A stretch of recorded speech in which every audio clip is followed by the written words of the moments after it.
Hello everyone, AmyR here with Prairie Paper and Ink, and I have this card for you guys using some pretty pink Posh stamp sets and dies.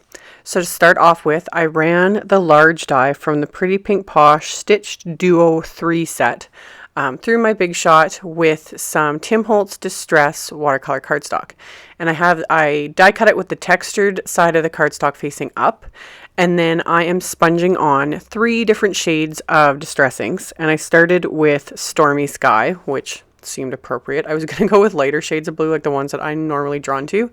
And then I saw this one, I was like, oh, that's kind of perfect. So I started with the Stormy Sky and blended that on to the die cut, letting it kind of fade out to white at the top.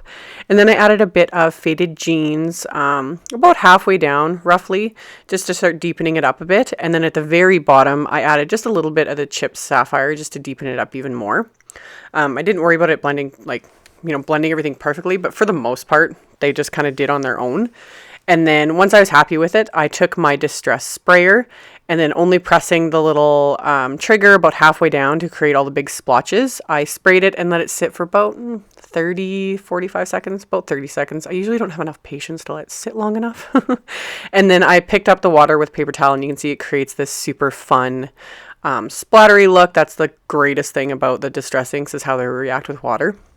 So I did it once, dried it with my heat tool, and then did it a second time, and then went on to create the rest of the elements of the card. So I had this scrap of the Distress watercolor cardstock sitting here. So I coated it with some anti-static powder, and then I stamped images from the Pretty Pink Posh Rainy Day stamp set with Versamark ink, a clear sticky ink, and then coated them all with detail white embossing powder, and then melted all of that with my heat tool. So got the heat tool good and hot, melted all the images, and then I used some micropore tape to tape all the dies, coordinating dies down over the images, and then ran that through my Big Shot machine. So everything is die cut.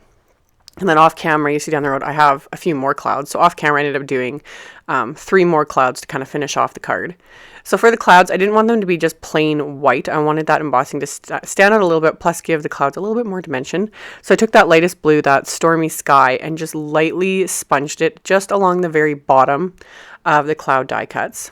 And then for the umbrella, I wanted a really bright pop of color. So I pulled out 3 more Distress inks. So I started with Squeeze Lemonade, and I sponged that right in the very center of the umbrella, and I sponged it on pretty heavily.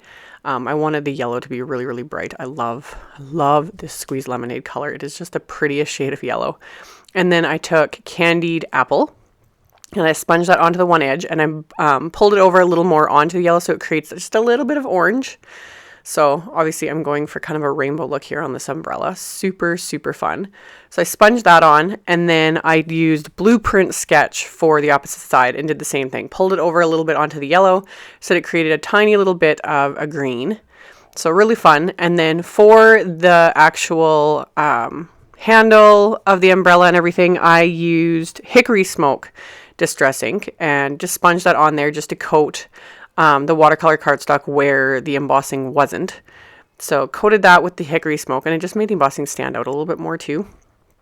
So got both of those sponged really, really well. And I did all the sponging on a craft sheet. My craft sheet, I actually have it, I attached it with double-sided tape to a masonite board. Usually a lot of people ask me that. It's like, why is your craft sheet like so stiff? So that's why I put it on a masonite board so I can move it around. The sentiment, I didn't realize I was totally off camera when I did it, but I stamped the first part of the sentiment onto some dark gray cardstock with the Versamark ink and then embossed it with white embossing powder. And then the second part, the Brighter Days words, I stamped onto vellum and embossed with white embossing powder. And then I just trimmed that out, just went around the letters with my scissors and trimmed it out. It was really quick and easy, and yeah, totally off camera. I didn't even realize I wasn't even in the frame. So did that. And then I created my little scene here on this original sponged and splattered die cut. I popped up the clouds with some foam dimensionals, and then I adhered the umbrella and the handle with multi-medium matte adhesive.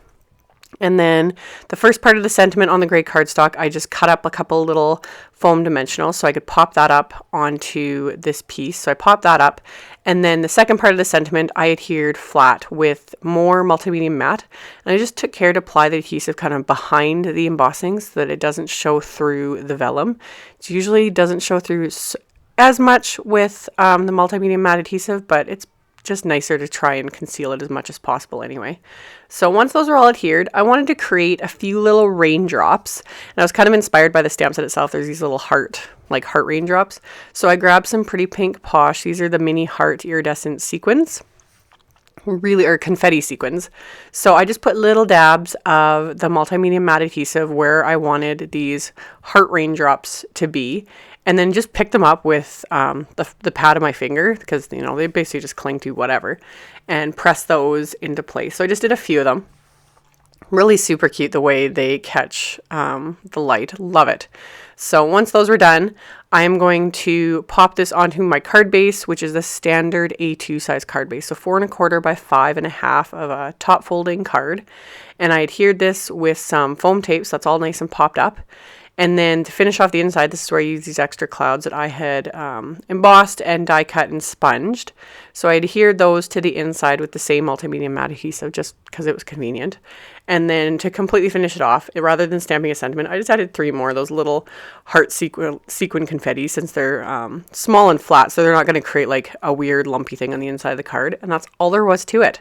So as always, I'll have a link below the video to my blog post. There'll be links to all the supplies used. Check that out below if you are interested. And thank you all so much for watching and subscribing and thumbs upping and commenting on my videos. I really, really appreciate it.